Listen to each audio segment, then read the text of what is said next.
Thank you very much. And anyone that voted for me, thank you very much.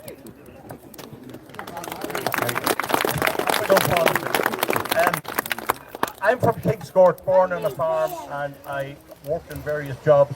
And I joined on Garda Síochána, and I was a guard for 32 years. I was always on outdoor duty, and I was a detective sergeant in Cavan, going around trying to solve crime and catch fellows who were breaking into shops and help the old people who was attacked and all that stuff, and keep books and all that. But part of my duty was to monitor migration coming into the county. And it wasn't a big job. We had two staff, two guards there that met them every other Monday. The people come into the station and they put their case to the reasons to come in, mainly medical people, and often to get a cup of tea, and there was no big hassle. One or two were sent home, mainly students who couldn't pass their exams.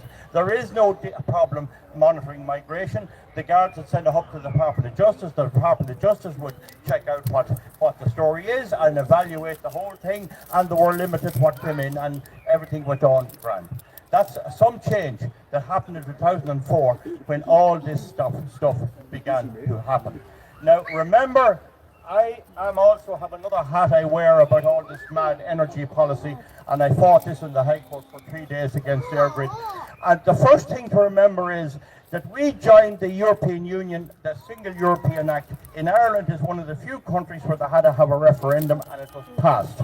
And the foundation of that Single European Act was the Treaty on the Foundation of the European Union.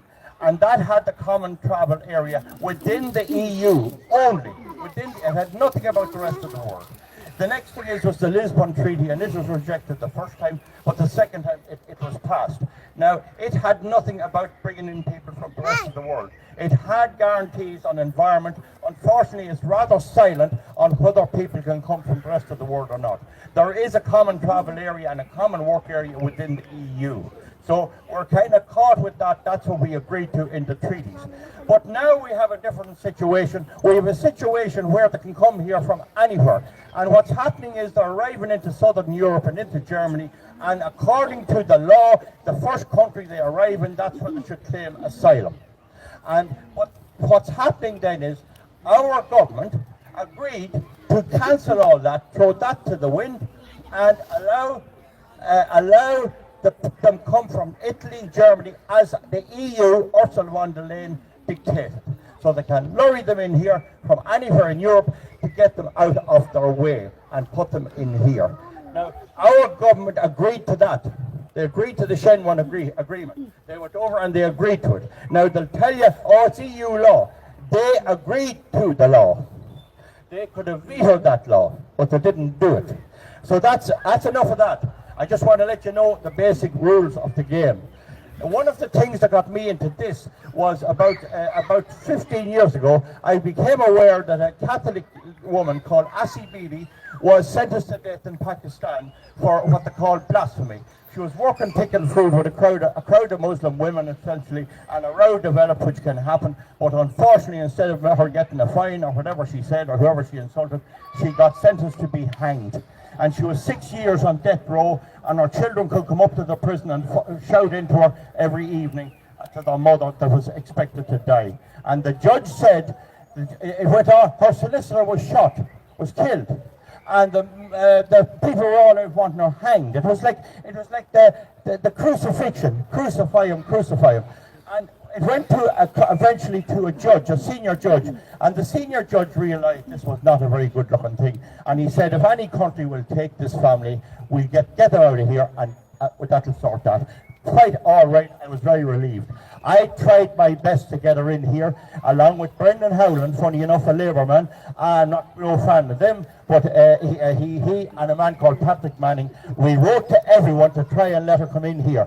And I have a farm over in Kingscourt, and I'd have given her a place for a little hut or whatever, and welcome her in, and we'd go to Mass and all. They refused. The blackguards wouldn't let her in. That'll tell you what we're dealing with. That'll tell you. And she would not change her religion because she said she couldn't give up on Jesus Christ. Right, enough said. So what's the story? Fine Gael, you wouldn't expect that from a pig but a grunt.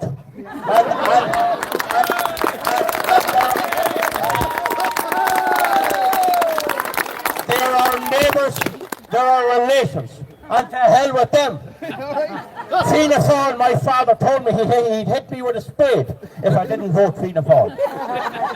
But that was in a different time. There was none of this going on. But there is now.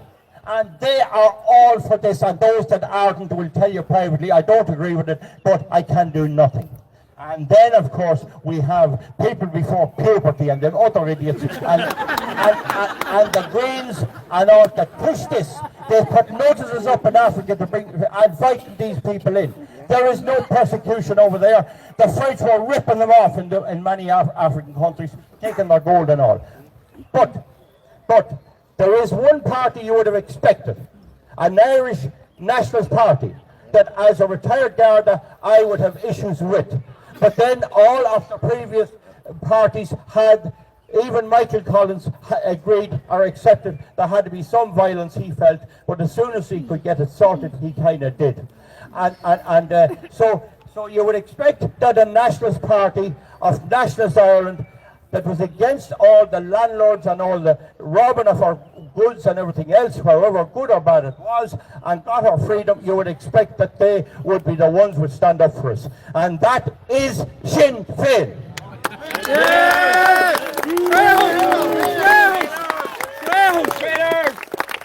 I would be prepared to say what's done is done. I stood at the ground looking at dead guards and soldiers. I brought the doctors to some of them. Shot through the head, God be good to them.